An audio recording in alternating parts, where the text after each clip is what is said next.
It's time for our featured guest. This gentleman has been here before, and I hope he's back often because he's really a fixture of the East Valley. We'll hear more about this. He's the owner of Schnepf Farms. Please welcome Mr. Mark Schnepf. Come on up.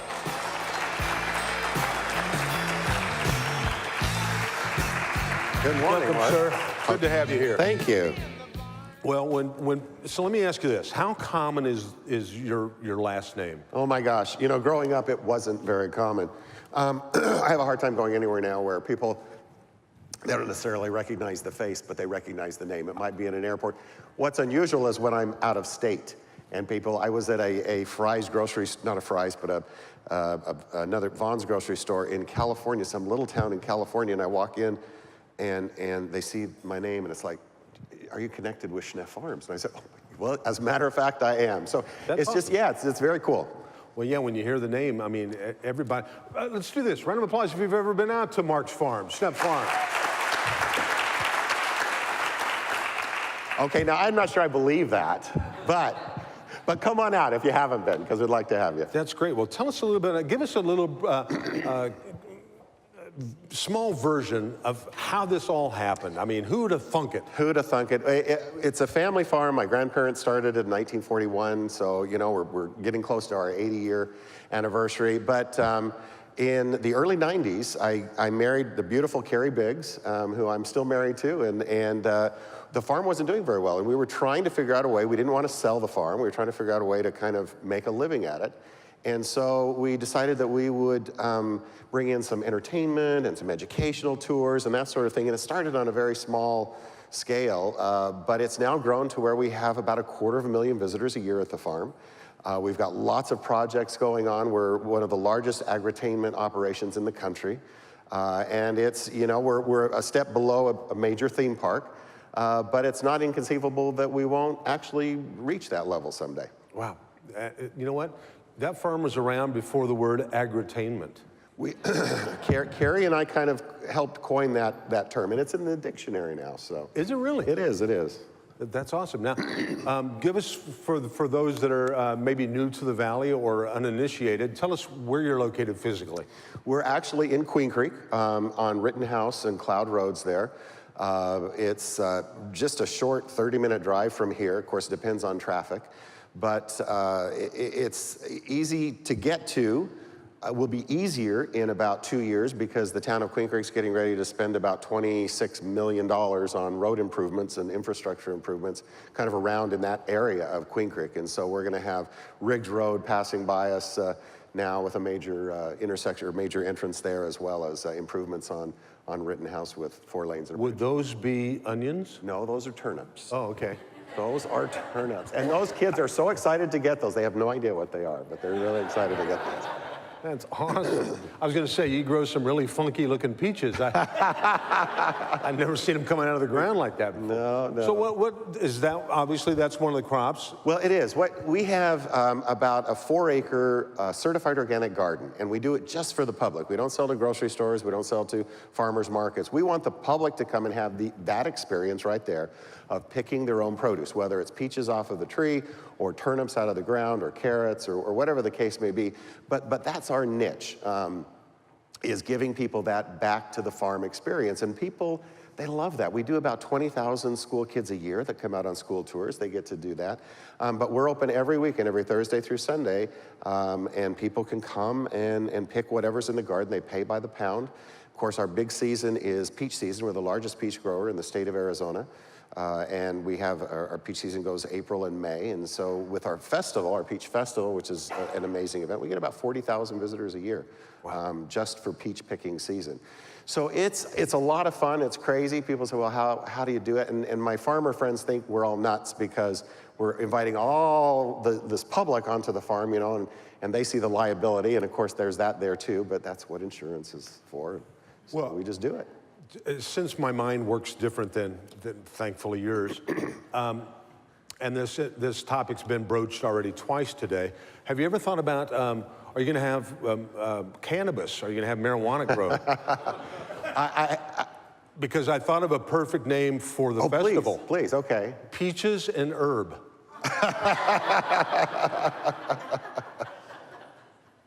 The short answer is no. My banker's here. I'm afraid he might get a little nervous if we got into that. Would that be Dave Weir? That business. No. Well, that's awesome. So, yeah, I know the Peach Festival is what I know is everybody talks about it. Yeah, our biggest event, though, is October. It's the Pumpkin and Chili Party. It's coming up soon. We get about 100,000 visitors for that.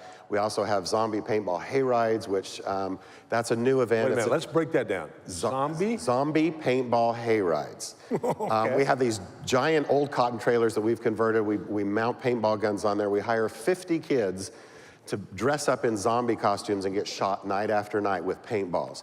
Awesome. And we thought the demographic was gonna be like, 15 to 25-year-olds. No, this is like, we have grandma and grandpa out there because you don't get shot back at. It's like the zombies are like coming at you, but they're not shooting at you. So you just get to like have so much fun shooting these zombies and try to kill them. That should be a Brookdale field trip. That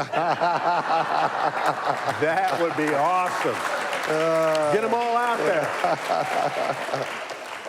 Give them some peaches. That'd be cool. Well, so rumor has it you were the first mayor of Queen Creek. I was. We, Mesa and Gilbert, were annexing out in that area. We had this beautiful little community, only about 5,000 people. We were afraid we were going to get swallowed up. So a group of us got together, incorporated. I became the first mayor, served mayor for 11 years. And we kind of laid the foundation, did the planning for all of this growth. The population is now pushing 50,000. Wow. We have about 10,000 home sites in the pipeline right now for the community of Queen Creek. So the growth has been phenomenal. I haven't been mayor for a long time. I've been out of office for about 15 years. But I'm really proud of the fact that the community has grown up using the vision that kind of the early founders of the town put together. Well, you mentioned something earlier about a theme park and say, but don't be surprised if it grows into that. Mm-hmm. If we had a nice little Schnepf Farms crystal ball here, mm-hmm. What do you see 5 years, 10 years, and further down the road? What would you like to see? Thank you for asking. I will tell you. We, Disneyland started with 80 acres. I've got almost 300 acres. So we have this amazing sort of blank canvas. We're doing all kinds of fun things already. But we're already doing glamping, which is glamorous camping. We have a number of vintage Airstream trailers, yes, some fans of that, where you can come out and stay in a vintage Airstream trailer. We're the first hotel in the community of Queen Creek, but we have plans for 2 more hotels, a little upscale boutique hotel, as well as a brand hotel. We have 3 wedding venues, so we're doing about 100 weddings a year out there. But we are starting the process of opening the door to theme park companies to come out and do a joint venture with us.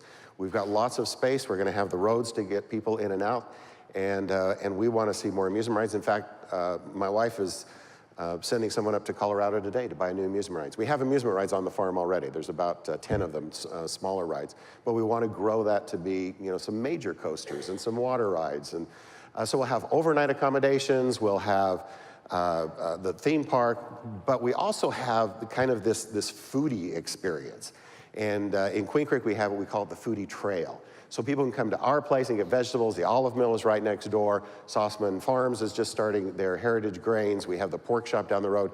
So we're gonna be like a little mini version of Napa Valley or Sonoma Valley, where people can come, spend the weekend. We'll have some hotels, and visit all these places and have this incredible foodie experience. So it's not just for kids, it's for the big kids too. That's awesome. And do you and Carrie have a family?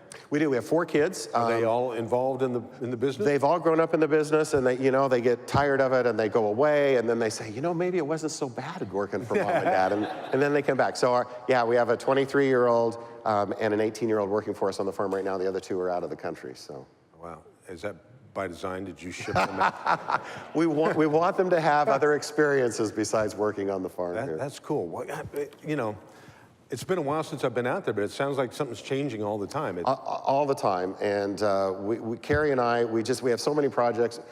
I joke that we don't have enough years left in our lives to do all the projects that we want to do, but we bring in some additional partners like a theme park company or like hotel people, and all of a sudden we're able to make it go faster. But the whole idea is that agriculture is kind of all being developed. And once a farm becomes rooftops, it never can be a farm again, basically. This is our way of preserving an Arizona family farm. We're bringing in some fun things and commercial things, but the idea is that it remains a working farm where people can have that farm foodie experience, and we're just thrilled with it. That's a cool, I can't see very well because of the banners, but that's a cool looking old building. What is that? That is our country store and bakery. It's an old roadside stand that my dad and I put up. I was just a kid at the time, but we did it in the 1970s. So people would drive right up and park right in front and buy a 100-pound bag of potatoes or 50-pound bags of onions. Carrie and I have converted it into a country store and bakery with a kitchen, so we serve breakfast and lunch out there every Thursday through Sunday. We're working on a steakhouse. We're going to put a little steakhouse on the farm. We're going to do a little pizza place on the farm. And that all works in conjunction with the future hotels that are going to be there and the additional events. We're working on a concept of a new music event. You know, we brought Country Thunder to the Valley back in 1994. Talk about that a little bit. Well, they were in Colorado, and they knew they wanted to come to the Arizona market. They went to literally every community in Arizona. They fell in love with Queen Creek.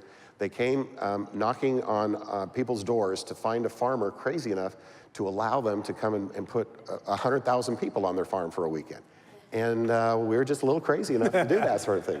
So they've since gone down to Florence, but we have a venue that can host we can hold about a concert for about 30,000 people. Wow. With camping and parking and amusement rides and the whole thing. So we're working on a new concept for next year to bring a new big event, which the East Valley is going to love. If any of you are in the entertainment business or hotel business or restaurants, it's all going to be positive because it will bring lots of people. And by the way, we get guests not just from Arizona, we get them from out of state, but also out of the country. We host events on the farm where people literally fly in for those events. And it's always fun to be able to talk to someone from Australia or Canada or England who have come all the way to Queen Creek, Arizona to be in an event. What's that? Are you at liberty to talk about that event you're talking about? Or? Not yet. See? Yeah. It's always that. One of those, yeah. Well, one of those deals. The deal has to be done and signed before we can make the big announcement. I like it though. That's good. Your whole place out there. This should be a HGTV. I'm sure that you've thought about that. And well, we actually had people wanting to do a reality show on the farm, and quite frankly, they did weeks of filming, and just decided we were too normal. And so we weren't just weird enough to do the reality show. And so I kind of breathed a sigh of relief. My wife, however, she ballroom dances, so she was on a ballroom dance reality show that has aired on, I don't even remember which network, a number of times. That's hilarious. And she loves that sort of stuff. And so, but she was in news. She was in television news before I married her. She lived in New York, she lived in LA, and I marry her and I bring her out to Queen Creek, and she just goes crazy. It's like Green Acres. It was, man. We joke about that, but it was Green Acres. I will be Mr. Haney. That's awesome. Well, good for you. I'm sure we've got some time, which we're trying to get everybody out of here because we're out of time. But we've got a couple of minutes. Does anybody have any questions for Mark? If somebody, here we go. We've got a question. Do you have standard, vegetable gardening, and then how's that comparison with organic? Because that's a huge thing now. Because the public really is interested in organics, we've switched the farm over to be a certified organic vegetable operation. Now, the orchards aren't organic, although we don't use chemicals in them. So they're chemical free, but we haven't gone through the process and the expense of getting them certified organic. But we just, when I was growing up, it was a typical farm, so we used whatever chemicals we needed to use. But because the public is concerned about that, we just felt like we'll just do the organic thing. And it's harder. It's really hard, but it's very popular, and we appreciate it. So, Do you have animals out there? Far too many. Oh my gosh, yes. My wife is an animal lover, so we have a petting zoo. People, lots of animals in the petting zoo. We also have a herd of fallow deer, which we inherited about 11 years ago, and the herd has grown from 40-something to about 80-something. What are fallow deer? Fallow deer, it's a European breed of deer. They're cute. They have these big, wonderful antlers, and they look like reindeer. So at Christmas, when we do our Christmas event, they magically become Santa's reindeer. And that works out really well for us. The rest of the time, they're just cute to look at. Now, do they freak out during the zombie paintball games? No, they're far enough away. Okay. Yeah, it's a big farm. It's a big farm. I know Dave had a question. Yeah. Another first out there, you might tell them about the cemetery. First one in Queen Creek. First one in Queen Creek. Queen Creek has needed a cemetery for years and years and years, and no one was stepping up to the plate. And so I just decided that we had enough land. We took 15 acres and on a corner of the farm, and we've developed a beautiful cemetery, and I'm just really proud of it because the community appreciates it so much. I mean, you don't think, well, you've got the entertainment, and you've got, how does that fit?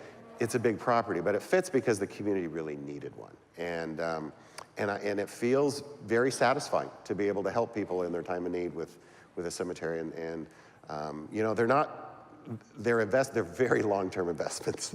And so you have to be willing to sort of just just pay for a long time before it comes back. But it's part of our mission of being a benefit to the community and being a legacy in the community. So tell me again what year you and some other people incorporated Queen Creek. What year was that? It was in 1989. Okay. I was serving on the County Planning and Zoning Commission, but it took us 3 years to get incorporated because state law was written by existing municipalities, and the existing ones don't want new ones. And so they make it really hard for new communities to incorporate. And so it took us 3 years. We had to spend time down at the state legislature and lobbying, meeting with Mayor Rubach and town of Gilbert officials. We finally got it done. We incorporated, and it's just been a phenomenal success. I mean, I'm very proud of the fact that we didn't lose our identity, because we would have just been swallowed up and become part of Mesa and Gilbert.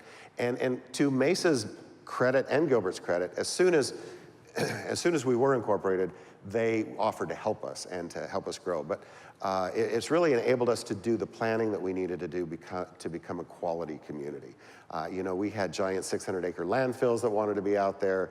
We wanted hundreds of acres of our RV parks. We had, there were just some things that we didn't really envision as being part of our, a 600-acre dairy kind of right in the middle of town. And all of those things would have happened had we not incorporated and been able to control our destiny. So it was a good thing. It's a really good thing. Well, the reason I ask, in your wildest dreams, would you ever have believed back then that Queen Creek would have grown to where it is now? Well, we kind of envisioned that it would. Really? Yeah, it was a matter of timing. It's gone faster. It's developed faster than what we thought it was going to. But we knew that development was going to come out our way. We were desperate for some commercial services. You know, we had a Circle K. That was everything we had out there. And you know, now we have all the big boxes, which a lot of people don't care for, but we have a really healthy local business community. And of course, Santan Valley is to the southeast of us. You know, that's a much bigger community. It's about 3 times the size of Queen Creek now, and they all kind of pass through the town. So we have some traffic issues that we're dealing with, but the town is very proactive at that and getting ready to spend tens of millions of dollars to build the infrastructure that we need. All these folks are affiliated with businesses large and small. If they'd like to have corporate events out there, that's right in your wheelhouse, isn't it? It is, man. We do lots of corporate events. We have we call it the Red Barn. It's one of our venues. We can, have 1,000 people in the Red Barn, about 400 to a sit-down dinner. We've got lots of outdoor spaces. We have a farmhouse, which is the house I grew up in, which is another venue. Beautiful for small dinners. Gateway Bank is coming out for a Christmas party this year at the farmhouse. But we also have these amazing events, and people can come. They don't have to have like their own event all by themselves. They can bring their group out and be part of the pumpkin and chili party and do zombie paintball and part of the Peach Festival. So we're able to incorporate it all in, which makes it a lot more fun than just a typical event. Well, if you've got kids or grandkids in Phoenix has just turned into such a big city. Get them out to Schnepf Farms. Come out, smell the fresh air. And boy, 300 acres without pavement. It's got to be a little cooler out there. It is a little cooler, and we've got the amazing orchards and fields and mature trees. I mean, it's like stepping into a whole new world. And as growth continues in the area, I mean, the farm to the south of us is going to be developed into 400 home sites within the next 2 to 3 years. We'll be completely surrounded, but we will be this amazing green oasis of rural character just right in the middle of all the urban stuff. So. How big is Central Park in New York? It's bigger than the farm. Oh, yeah. But that's what it'll be like. It'll be like, boom, right in the middle of all this growth. Exactly. Anybody else have any questions for Mark? Yes, right up front here. Hang on, we got a mic coming. All right, so I know that you have a lot of very unique events out at your farm. What was one of the most unique event pitches that anybody's ever sent to you for maybe not so conventional party? You know, we hosted for 1 year a fairy festival, and it's where people actually dress up. They take on the persona of some fairy, and it may be a fairy in literature, or it may be something that they just created. But it was, and it still exists. It just came to our farm for a year and went someplace else. But that was a really unusual one. We have a Renaissance group that comes every year, and they're all in full Renaissance costumes, Renaissance period tents, and there's about 4,000 people that camp on the farm, and they do battle reenactments, and it's an awesome event too. People will swing by and they'll go, this is kind of unusual, but they're really a great group of people, and it's a lot of fun to host them. But we've had some, gosh, who was it? We had a hard rock music concert that was proposed for the farm. That just didn't go over very well. So anyway, we've had some interesting things. The Fairy Festival, that's where you met Bob, wasn't it? Yeah. When you were out there, Bob was in a Tinkerbell outfit. Let's put that picture up. All right, cool. I get a little message coming my way, but anybody else have any questions for Mark? Otherwise, tell us about if we're only going to come out once between now and the end of the year, what's your pitch? What would you like for people to come out? Pumpkin and Chili Party is our biggest event. Carrie and I love doing it the most. It's just the most fun event that we have. You know, we have all the amusement rides go. We bring in outside entertainment. There's pig races and a dog show and a BMX bike show, storytellers, fireworks at night. We do an amazing fireworks show on Friday and Saturday nights during the Pumpkin and Chili Party. It's fall, we have bonfires with marshmallow roasting. That's just really a great thing. You'll be able to stay on the farm now in the glamping trailers if you want to do that. The zombie paintball stuff, it's an adrenaline rush. People love doing that sort of thing. So that's what I would recommend. If you just want a more quiet experience, you can come out and just pick in the garden. Now, because it's 150 degrees outside, we don't have a lot of stuff to pick right now. But come fall, the garden is just filled with these amazing organic vegetables that you can come in. And you can make half a day of it just picking vegetables. Dave is raising his hand again. That's awesome. Go to the bakery, best pies in town, and the best hamburger in town. Thank you for that. Yeah, Carrie is, my wife's amazing. She does far more than what she should, but she runs that thing, and most of the recipes are hers. And we have this great bakery. You know, peach season is in the spring, so we do peach pies. We do apple pies in the fall. So it's just, yeah, as you can tell, I don't hurt for eating. I'm looking around. Normally, when someone does a pitch they bring the host a couple of pies or maybe a steaming burger. I had it. It just didn't make it up to the stage here. That's awesome. Well, thank you, Mark, for coming by. We have had one complaint, not about the farm. Nobody complains. But your personal vehicle that you drive, we've heard it needs some cleaning. So our good friend, maybe it's all the wildlife that you have out there. It could be. So the good folks at Cobblestone Auto Spa, and I know they're all over the valley, there's one not far from you, since you're a special guest, have given you a $100 detail gift card. Wow, I'll use it. To use that on your vehicle. Yeah. I don't think they do tractors. I could use it on that too, but But take your personal vehicle into Cobblestone. Thank you. And get that detailed up, and you'll enjoy that. That's awesome. And I just say you do a great show. I want to know when you're going national with this thing. So do I. I wish I had somebody that was like, I don't know, like a retired banker that could go out and pitch this show. But he's too busy playing golf and eating pies. But no, Mark Schnepf, thank you very much for coming out. Mark. And great. boy, go out and see. You gonna hang around for a little bit? Yeah, I'll be answer here. any questions? I'll be here. Anybody got a wedding coming up? Your grandkids, your kids, you and the wife want to renew your vows? Renew vows. We do that too. Do you really do that? Yes, we do. That's awesome. Now let me ask you this. If you renew your vows, does that mean the guy gets to have another bachelor party? Absolutely, man. Yes. I like the way this guy thinks. Thank you very much for taking time out of your busy day to come out and see us. Go out and see Schnepf Farms. You won't regret it. It's a great place to hang out. Thank you very much. I got a couple of quick announcements, and I think we're going to turn you loose. I just got notified here.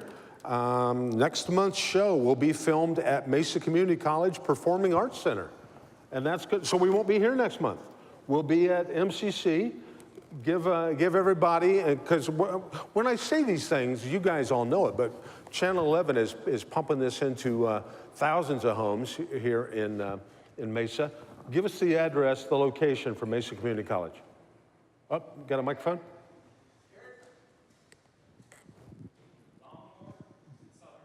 Longmore and Southern. Near US 60. That's where we'll be next month for Mesa Morning Live. That'll be cool in the Performing Arts Center. And our guest, our special guest next month is a new police chief. Oops, hang on. The new police chief, Ramon Batista, will be our special guest. So, and I'm not even gonna give him one of those. Okay. Because they get their cars cleaned somewhere else. But once again, how about a nice round of applause for Mr. Schnepf, Mr. Mark Schnepf. Thank you. Thank you very much, sir. Appreciate you coming by.